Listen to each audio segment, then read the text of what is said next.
Namaste. To say that a lot has transpired in Afghanistan in the last week or so would be a gross understatement. The events that have happened have been interpreted in a multitude of ways by the so-called Indian intelligentsia. And so today's clear-cut episode is to clear the clutter around what has transpired and how we interpret it, and how the events of Afghanistan affect Bharat. So before we get to Afghanistan, but something interesting has happened in the Calcutta High Court today, right? And that is in the judgment in the case related to the post-poll violence in West Bengal. Right. But tell us what has happened and what the judgment is about. So, I think in a batch of petitions, about 6 or 7 petitions, several petitioners had approached the Calcutta High Court asking for the intervention of the judiciary so that a central investigation team could be constituted at the very least to investigate into the post-poll violence that erupted at the very least from the 2nd of May after the announcement of election results post the election set in West Bengal. And initially most of these petitions were before the division bench of the Calcutta High Court, and subsequently a decision was taken by the Chief Justice that perhaps this matter warrants the constitution of a constitution bench, a 5-member bench, so to speak, headed by the Chief Justice of the Calcutta High Court itself. So all these petitions were ultimately transferred before the constitution bench of the Calcutta High Court, which seized of these matters. And after several hearings, on the 3rd of August, the judgment was reserved. Arguments concluded and judgment was reserved. And today we have a 124-page judgment, which effectively vindicates the position taken by each of the petitioners. In my case, I appeared as the arguing counsel specifically for an organization and an individual who was representing refugees who had fled Bengal to Assam as a consequence of the post-poll violence, where there was a very clear specific demographic identity associated with the people who fled, as well as I think perhaps the attackers. And we also represented a few gang rape victims, so to speak, who had approached us asking for representation in court because they had lost complete faith in the system. There were other petitioners as well who represented victims of murder, rapes and other things as well. So today we have a judgment where the court has effectively come to the very clear conclusion that the state machinery turned a blind eye to the mayhem that was initiated and triggered perhaps in a premeditated fashion, and that seems to be the very clear finding that has come, and it's a concurring judgment. That is, there's not a single opinion that is dissenting, so to speak. There may be a couple of disagreements on certain aspects as to how high this goes, but by and large I think they are very clear that the machinery as a whole in the state of West Bengal, for which the state government of West Bengal must take responsibility, must be held responsible for the utter lack of let's say rule of law, the lawlessness that effectively resulted in mass exodus, thousands of gang rapes, at the very least hundreds of gang rapes concentrated in certain very specific districts. And it will be interesting to understand why those gang rapes happened in some of those districts, what are the causal factors there, coupled with denial of public distribution system such as ration, rice and whatnot. And some of them who had fled, and when they wanted to come back, they were asked to pay anywhere between 25,000 to 2,50,000 in terms of jizya, effectively. So all of this has happened, and the Supreme Court, the Calcutta High Court has recognized all of this. A 3-member SIT has been constituted to investigate into these issues. Apart from that, matters relating to rapes as well as murders have been specifically transferred to a central team, and a retired Supreme Court judge would monitor the investigation of the SIT. And I think there are even directions with respect to payment of compensation to victims through a direct transfer mechanism, so on and so forth.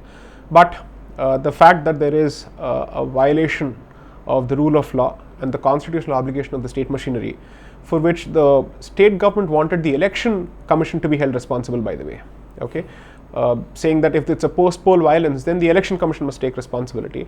When it's post-poll violence, in which case it's the state government must take responsibility. Right. And they went about issuing, let's say, threats and diktats to a lot of people on social media, including journalists, asking them to not speak about gang rapes because apparently nothing had happened.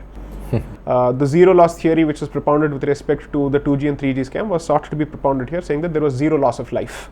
And if at all there was a loss of life, that was in the usual course of business and not connected to the post-poll violence, so to speak. So I think each of these canards have been concretely demolished by a 5-member bench of the Calcutta High Court. I'm 100% sure that the West Bengal government will appeal against this and approach the Supreme Court. But I think when such a serious issue has been taken cognizance of by the Constitutional Court and 5 judges of the High Court of that particular state have come to a conclusion, notwithstanding the prevalent atmosphere and mahal of dar and fear in West Bengal, I think it speaks volumes. Right. So I was just thinking about the parallels between Afghanistan and West Bengal. Right. And to me it seemed like West Bengal was the inverse situation of what is transpiring in Afghanistan. Right. Because if you just look at the outrage that is happening in the media about the takeover by Taliban. Right. The fact remains that they have widespread popular support. Correct. Which is what enabled them to capture one city after the next as soon as the troops Correct. withdrew.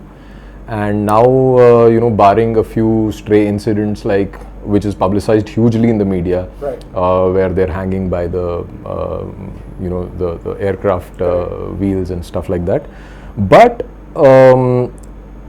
the situation there, I mean, it's paradoxical in a sense, because you have a widespread support for a undemocratic Correct. regime. Correct. So you have democratic support for an undemocratic regime, while in Bengal you had a democratic exercise leading to all sorts of undemocratic Correct. steps by the state, right? Correct.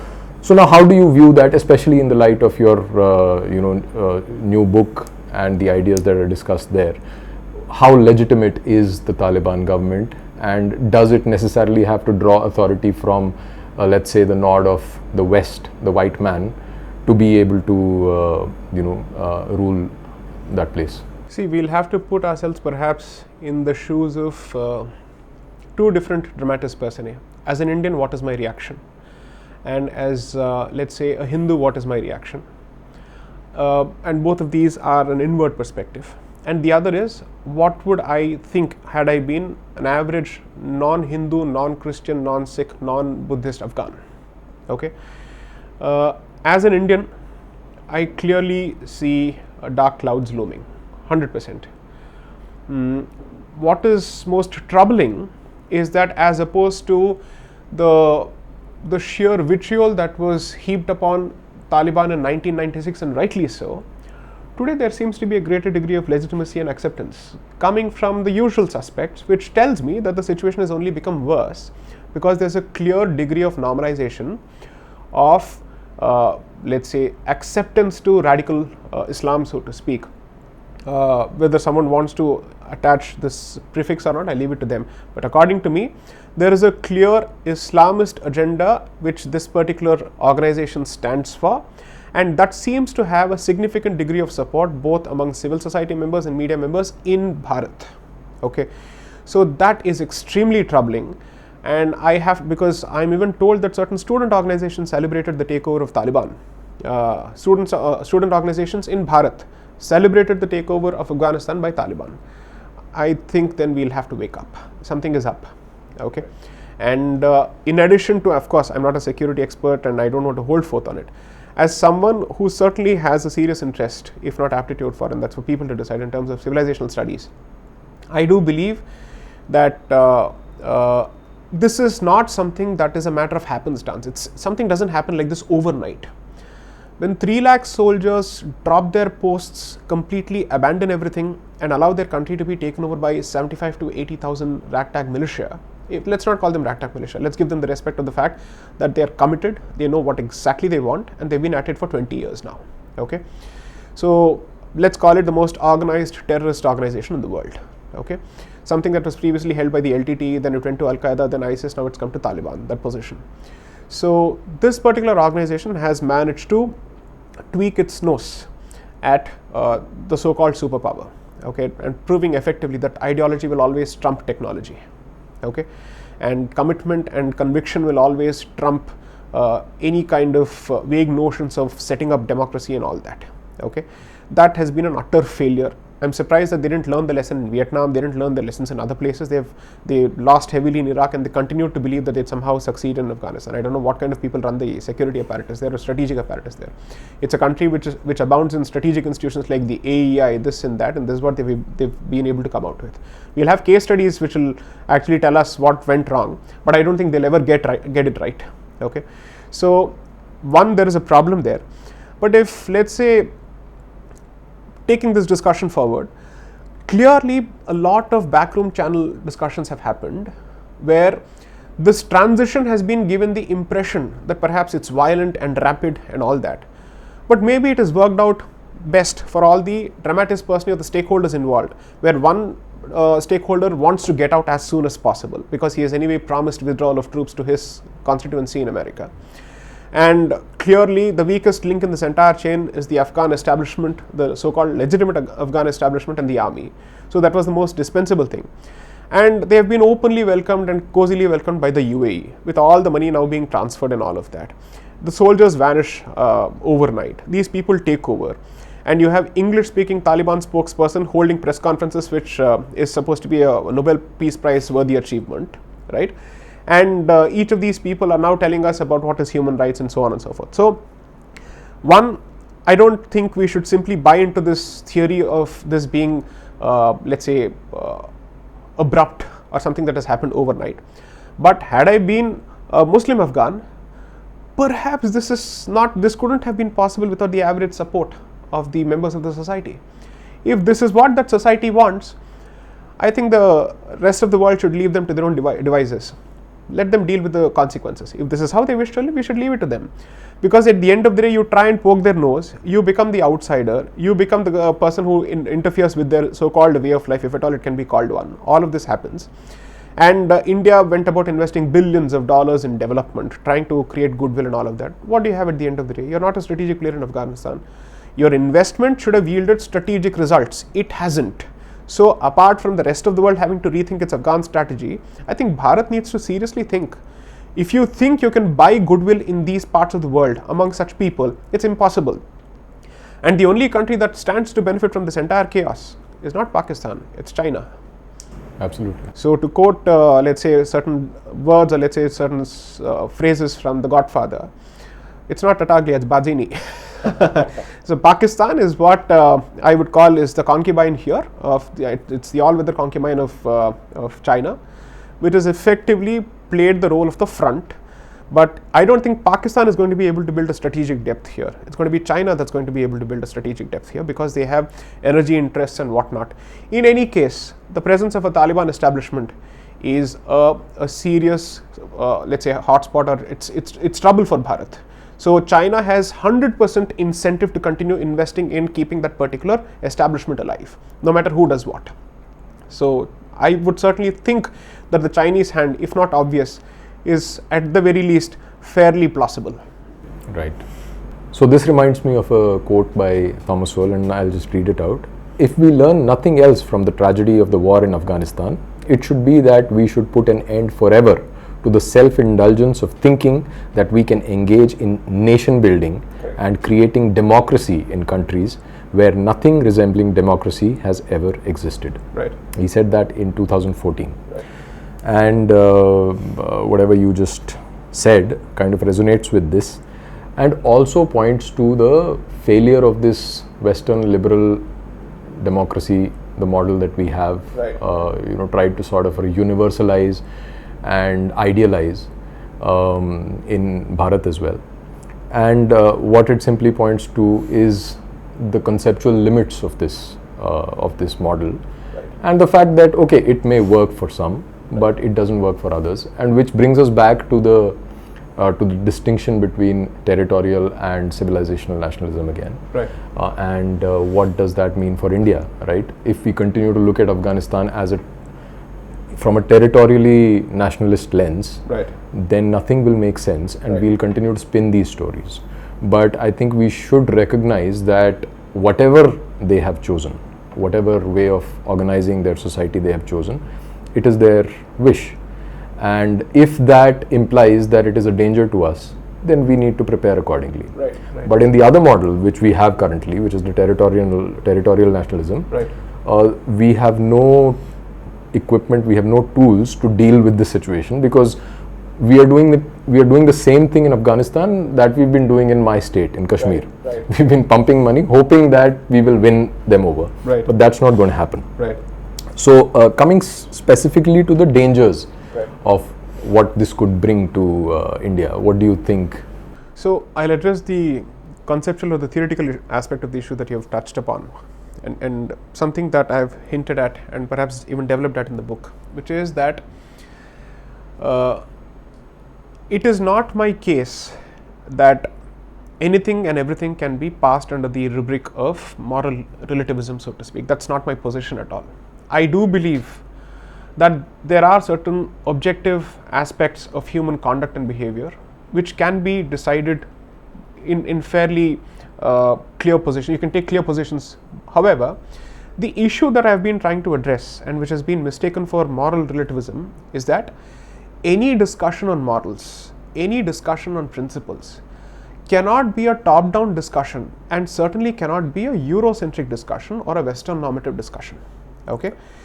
If on the question of formulation of principles and values and normals, or let's say or norms, so to speak, if I as a culture and a society have not been given a seat at the table to participate in the formulation of those universal principles, then clearly I am merely a passive participant, a mere recipient of those morals.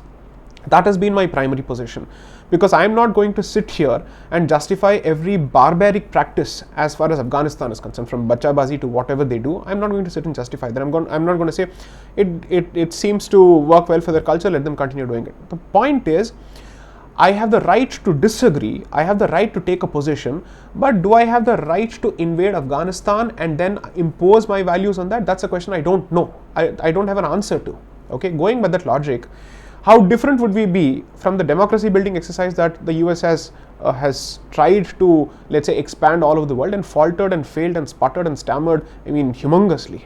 Okay, so ultimately it's for each society to walk at a certain pace and realize what's good for it and what's bad for it, and realize that maybe certain practices are outdated.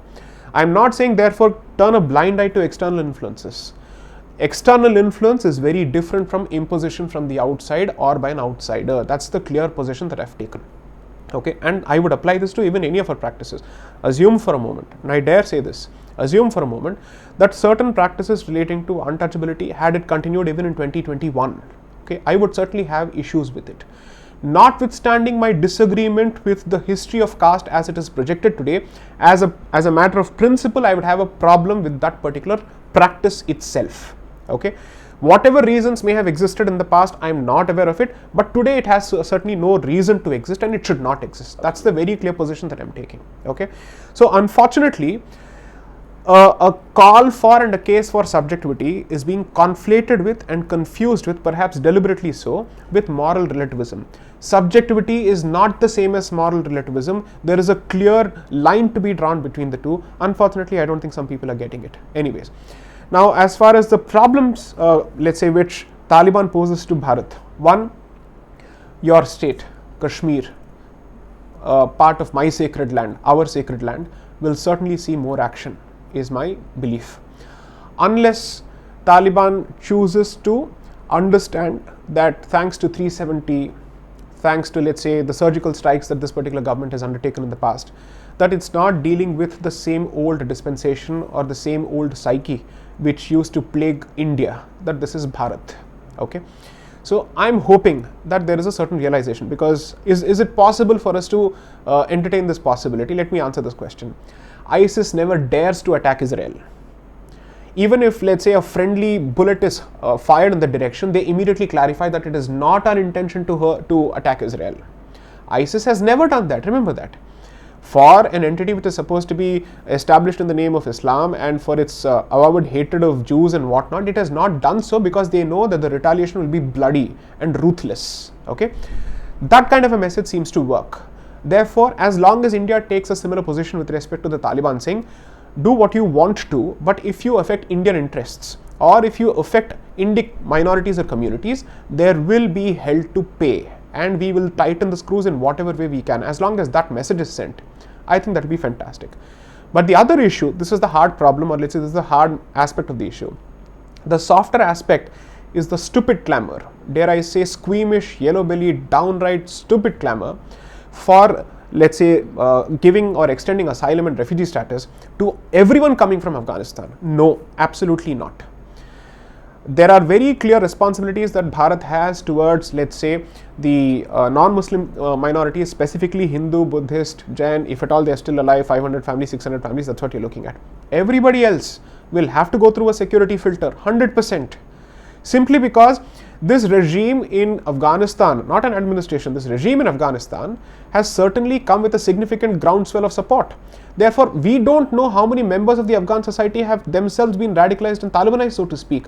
And I don't wish to apply that filter to the Sikh communities or Hindu communities for obvious reasons, because they are supposed to be dhimmis in that particular state or zimmis in that particular state, so I can't accuse them of radicalization, right? So given that, I'm entitled to constitutionally and legally and strategically strike these distinctions. So in fact, I put out a recent thread where I had specifically said on Twitter that the government must extend all humanitarian aid and material aid to support everyone there. But when it chooses to extend the facility of asylum or refuge, it must be clear as to what its priorities are, civilizational priorities and strategic interests. These are the only two pillars. Absolutely, absolutely. No, but I mean, the distinction that you drew between moral relativism and subjectivism, Right. That's a point well taken. But I think that there is a case to be made for dharmic expansionism as well, Okay. right? What has happened in Afghanistan poses a direct threat Right. to us civilizationally, to physically actually, Right. and it goes without saying that were India not the kind of soft state that it is, it would make sense for us to set things right the way America has done. जो सात समंदर पार से उन्होंने यहाँ पे किया, that was just to secure their own interests, at least overtly so, whatever may have been the covert reasons. So if you look at the Indian state as a civilizational entity, then it also goes without saying that expanding your domain of authority is one of the duties of the state. Right. That's how it has always been. That's what the Chakravarti Samrats have been. Kshatriya, this is the job of a Kshatriya. Absolutely. And in terms of competing worldviews and competing interests, Right. What the West does is that it mixes their commitment to business, Right. the global capitalist Correct. economy, and then it covers it, sugarcoats it with these moral ideas. Human rights. And so basically it's a farce to begin with. Right. What the Indians and a large section of the so-called Indian right wing does is that it internalizes that discourse and it thinks that those are actually universal values, without paying attention to their own civilizational knowledge and the worldview that we have inherited. Because there's a fundamental, like you mentioned, the caste system, and we've had enough conversations about that.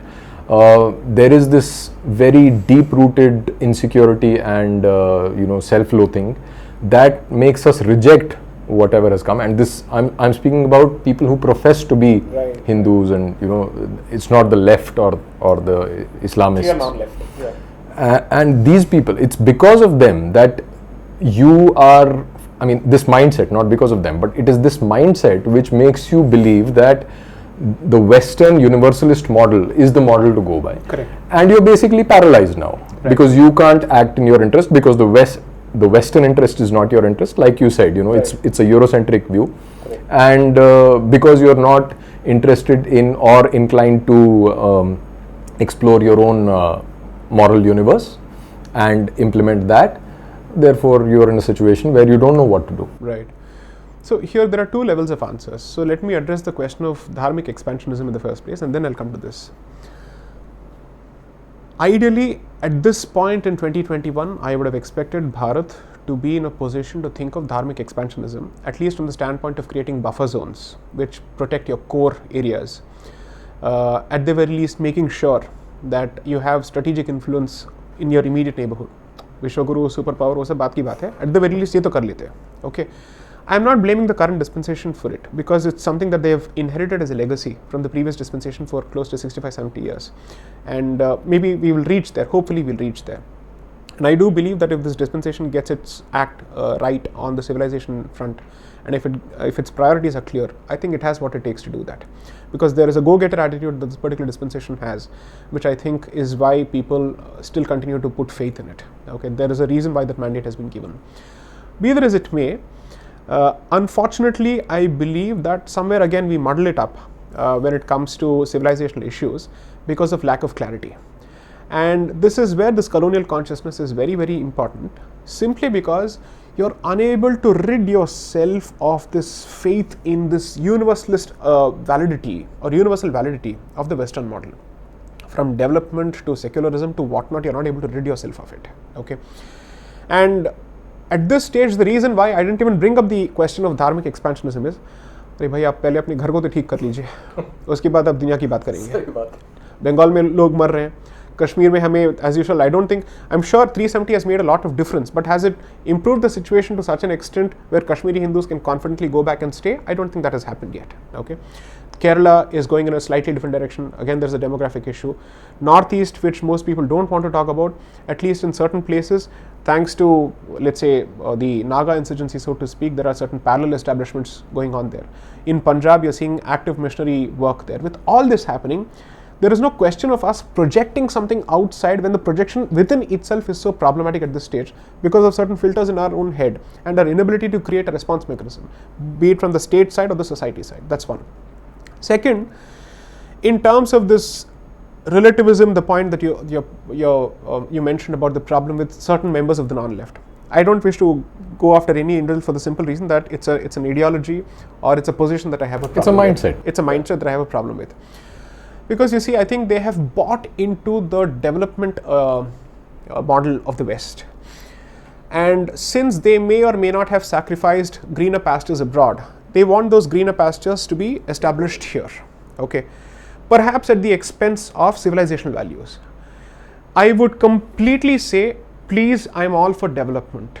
I can't say I'm not for development because I come from a low middle class family and I've had to climb the social ladder. So I'm not the one who's going to say that money doesn't make a difference. Of course it makes a difference. I'm not going to say money before culture, culture before money. I'm saying don't operate in these binaries because it's possible for us to strike a balance between the two. It's not a zero-sum game. You don't have to give up one for the other has been the only submission. Imagine me talking about civilization to someone who's struggling to get 2 square meals. I mean, that's downright insensitive. Unfortunately, that is they reduce our position to that, which is not the case in fact. What you're basically saying is, do not divorce your developmental discourse from your civilizational discourse because one affects the other.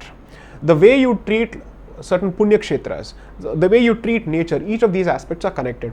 I am not some Luddite who is basically saying, let's all go hug trees and give up every other facility. Is it possible to strike a balance between the two? Can we for a moment, just for a moment, stop looking to the West and up to the West for all sorts of inspiration of these aspects and see what our people have said? But unfortunately, when it comes to this, we go down the path of saying that modernity, modernity, modernity.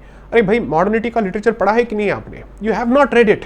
You have not read it. You don't understand the distinction between postmodernism, postcolonialism and decoloniality. You conflate everything and you put it under one basket. That's a straight giveaway that you have not read anything. Notwithstanding your professions of being whatever, let's say intellectual or whatever it is, you have not done your reading.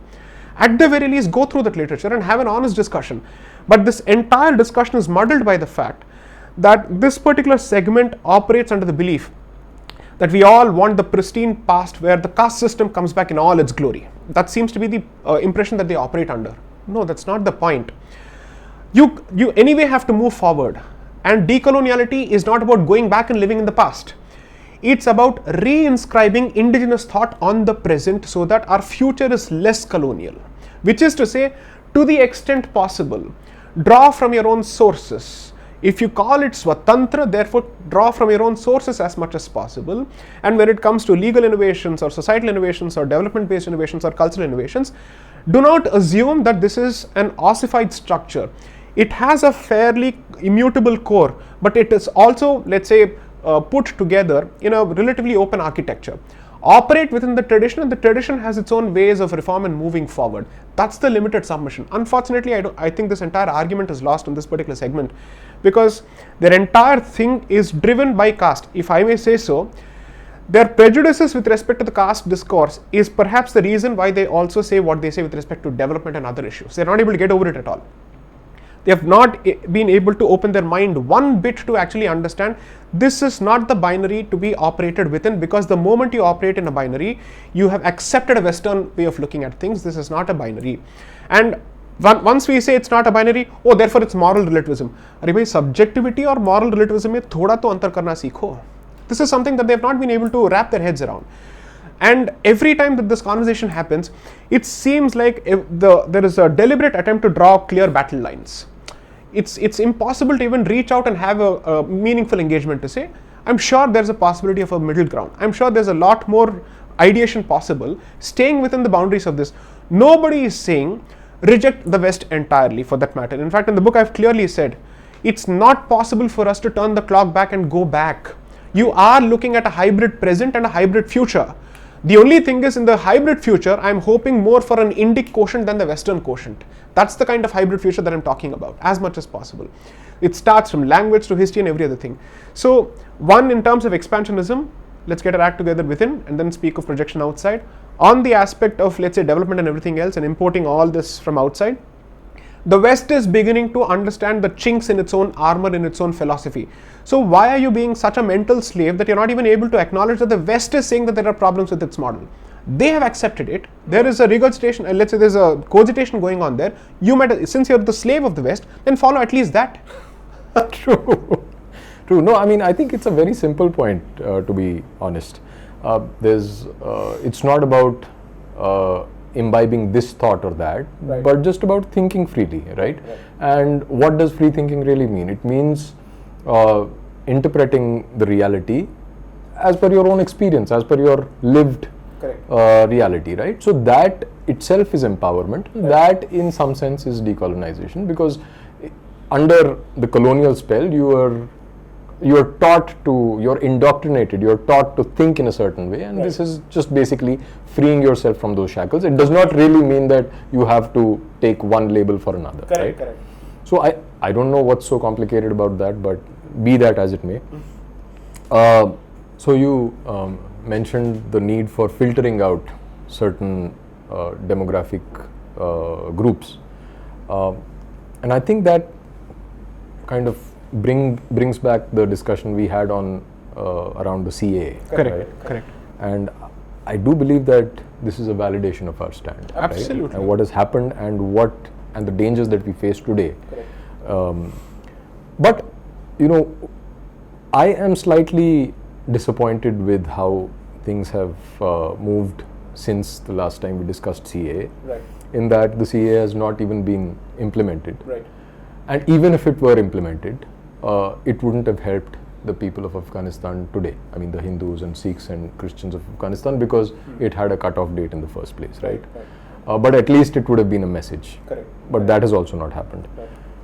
On the other hand, while this dispensation is certainly different from the earlier dispensations, but what they've done is that, following the lead of their predecessors, they've also gone out of the way and said that, okay, we will process fast-tracked e-visas for the people in Afghanistan, disregarding the dangers that it brings.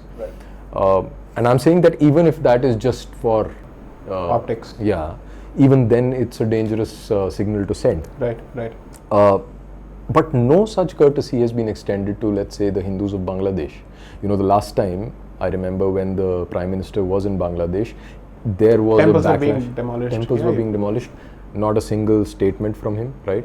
But forget about that. But on an active basis, we hear what is going on in Bangladesh. Why such no courtesy is being extended to them? I simply don't understand. That's slightly mysterious even to me, because I do believe, and I genuinely believe, that this dispensation certainly puts lesser stock in the policy of appeasement compared to the previous dispensation. Otherwise, I don't think it would have been able to go ahead with a 370 or with a CAA. So there is a clear position that they have taken on such major issues.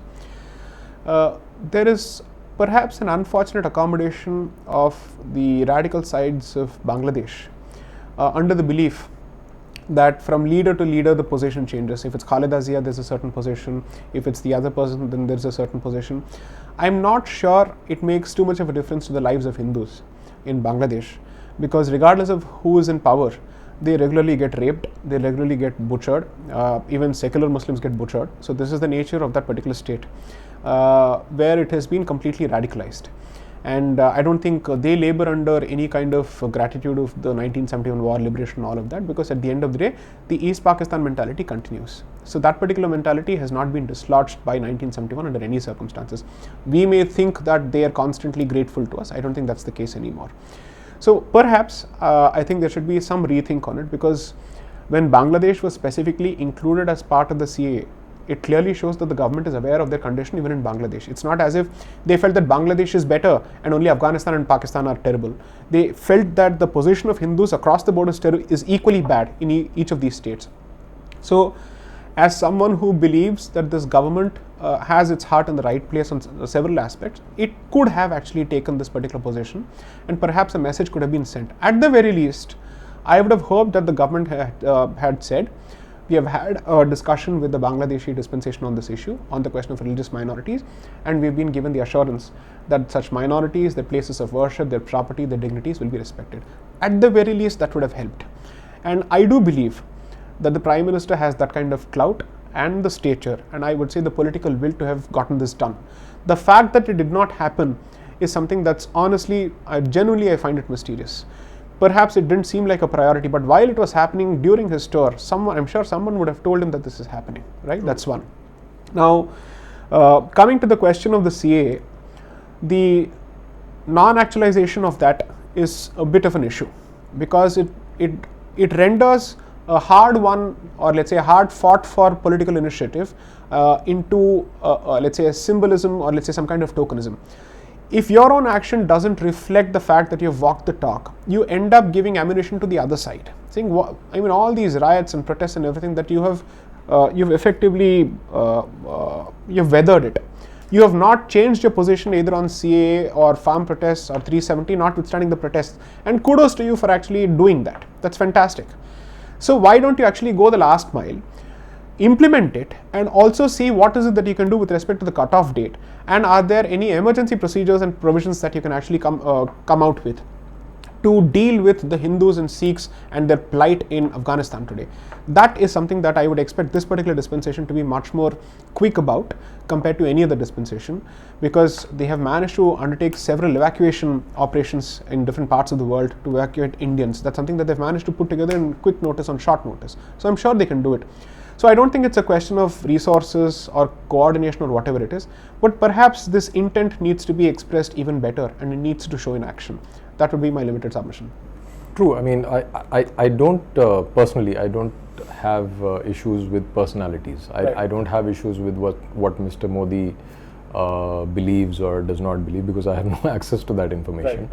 I look at it purely as the Indian state, right?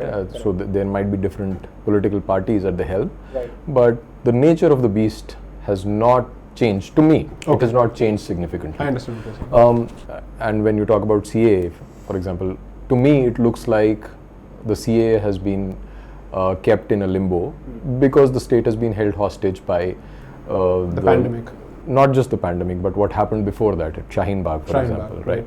So I think that's just the surrender of the state to the forces within India, the Breaking India forces.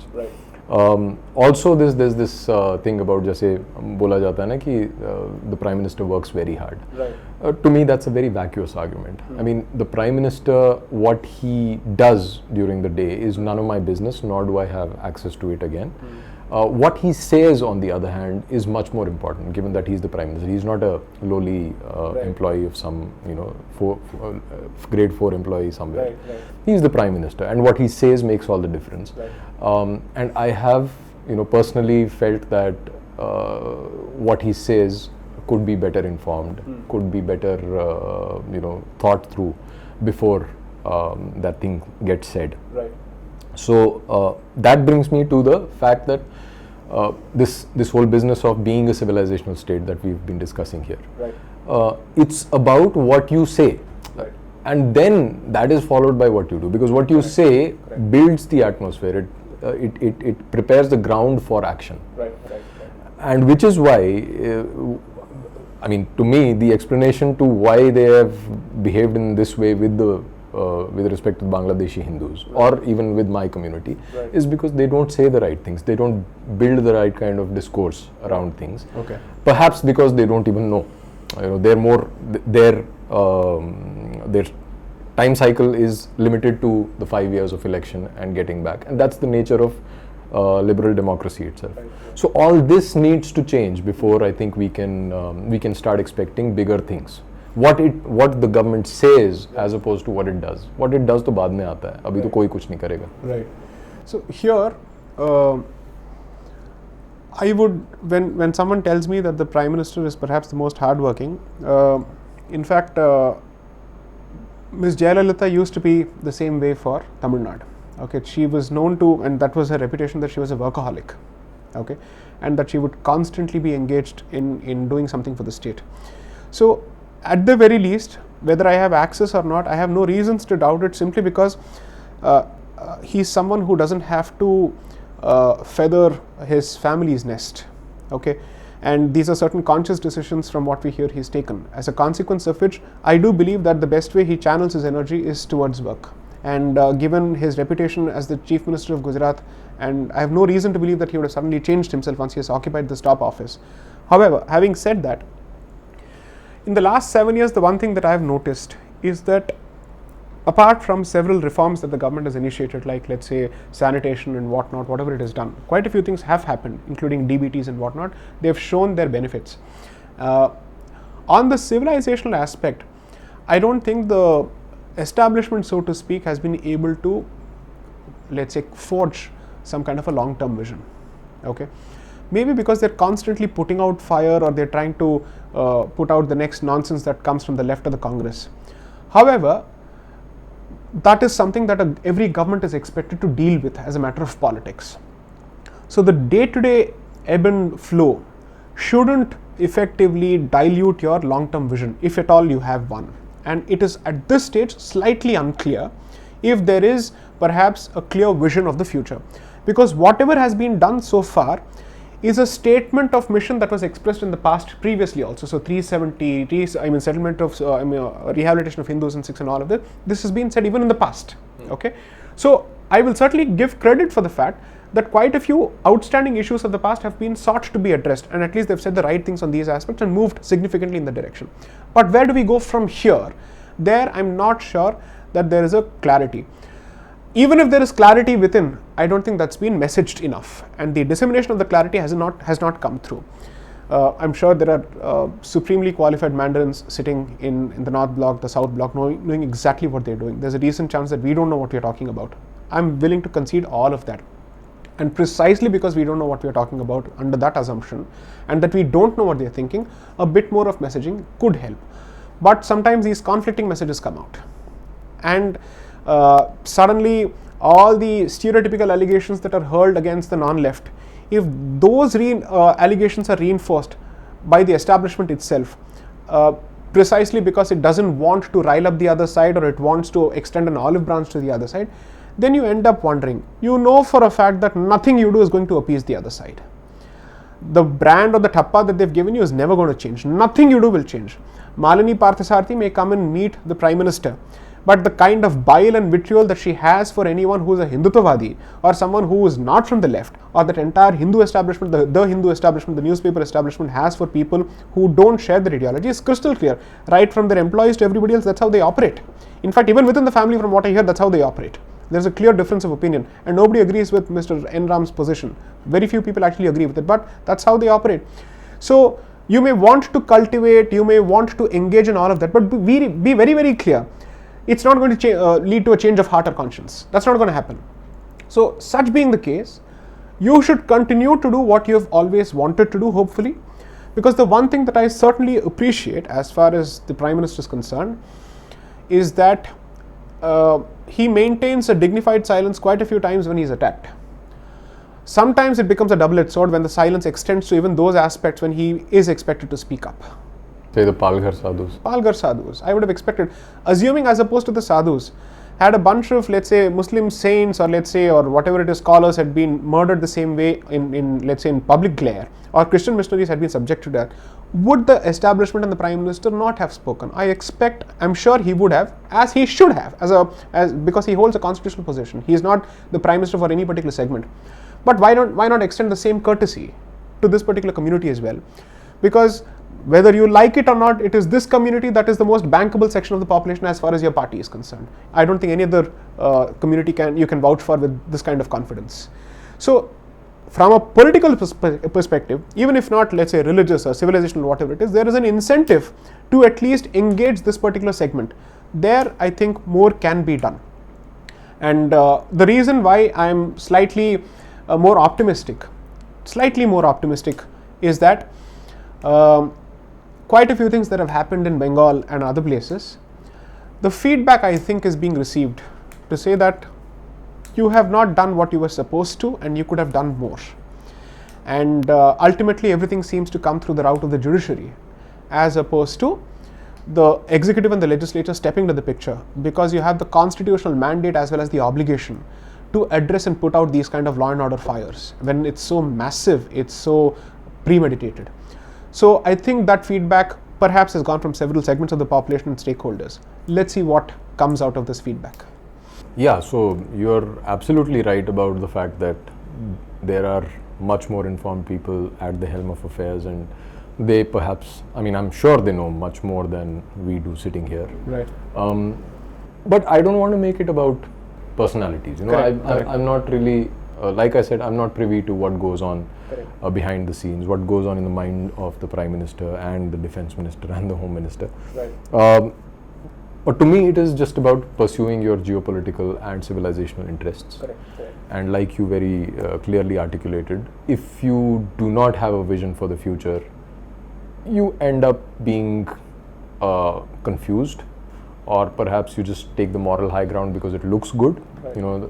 It's a glorious virtue signaling that you do. And you react to the moment. So I think there is a need for that shift, which is what I was referring to in terms of having the right discourse and saying the right things, because that's what changes things. That's what changes mindsets. Correct. And unless that happens, I don't think that we are going to go anywhere. 100%. To sum it up, I think if at all it can be reduced to some kind of a flow chart, going back to my engineering days, is that you start with a mission and identify what it translates to. Then you look at it from a strategic perspective, which translates to tactics. Okay. So when people say, no, we lack strategic thinking, strategic thinking towards what? Absolutely. What are you moving towards? What is the goal? Absolutely. How do you choose to define yourself? What are your terms of engagement with the rest of the world will be decided by what do you want from the rest of the world? True. And how do you want to position yourself and project yourself? जब खुद के अंदर आपके अंदर मतलब clarity नहीं है, आप क्या प्रोजेक्ट करेंगे? कंफ्यूजन. Correct. जो आपके अंदर है आप उसी को तो प्रोजेक्ट करेंगे. So it's reduced to the tactical level all the time. And every kind of tactic can be rationalized and explained. You can always justify any tactic as a reaction, or let's say the need because of social compulsions or global compulsions or pressures from here, this and that. But does it help push something central? But if there's nothing central to push in the first place, there's no core objective in the first place, you keep reacting to the moment. This, and dare I say, and I'm more than happy to extend the benefit of doubt to the dispensation and its apparatus to say, given the consolidated majority that you have and the mandate that you have, which is something unprecedented in my living memory, that the same dispensation has got this kind of thumping majority and even better in 2 successive elections, you have what I would call the luxury as well as the freedom of ideating when it comes to the civilizational aspects. Clarify that particular vision. And the best part is, I think there is a fantastic talent pool available with so many people who are subject matter experts, who know what they're talking about on civilizational studies, on economics, on, let's say, on security related issues, people who are supremely qualified, who've got ground experience, who've published, who've been invited to conferences abroad, who have held forth on this particular issue, hoping that at least some dispensation will take a leaf out of their experience and implement it. This dispensation has shown some fantastic initiatives by bringing lateral entries on board when it comes to the bureaucracy. When you're willing to do that, I think more from a civilizational perspective, you should do that even more, because that will be all encompassing and will have a multiplier umbrella effect across the board. Whether you want to build roads in Uttarakhand to be able to meet China's, let's say, problems there, and yet how do you preserve the sanctity of that particular place and the ecology of that particular place? How do you do all of this? This is not possible if the approach is a band-aid approach.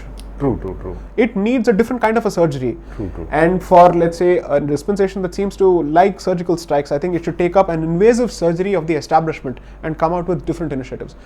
If you don't expect this, or if you believe that a dispensation is not capable of doing this, you wouldn't air that expectation in the first place. Absolutely. I believe it's possible that they can do it. I certainly believe that they have the wherewithal for it. Because imagine putting together such a fantastic all-conquering electioneering machine in this country that you've been able to dominate across the board. And even in a state like West Bengal, I don't think it was a failure. 77 seats in literally a war zone is fantastic. And look at the sacrifices that you've been willing to make. In such a situation, I don't think there's a better entity which is placed to look at civilizational issues in a very serious and hard manner. True. I hope they start doing it. True. And I would say, for good or bad, the takeover of Afghanistan by Taliban has given Bharat a fantastic opportunity to do a serious rethink and take a confident position in the interest of self-preservation.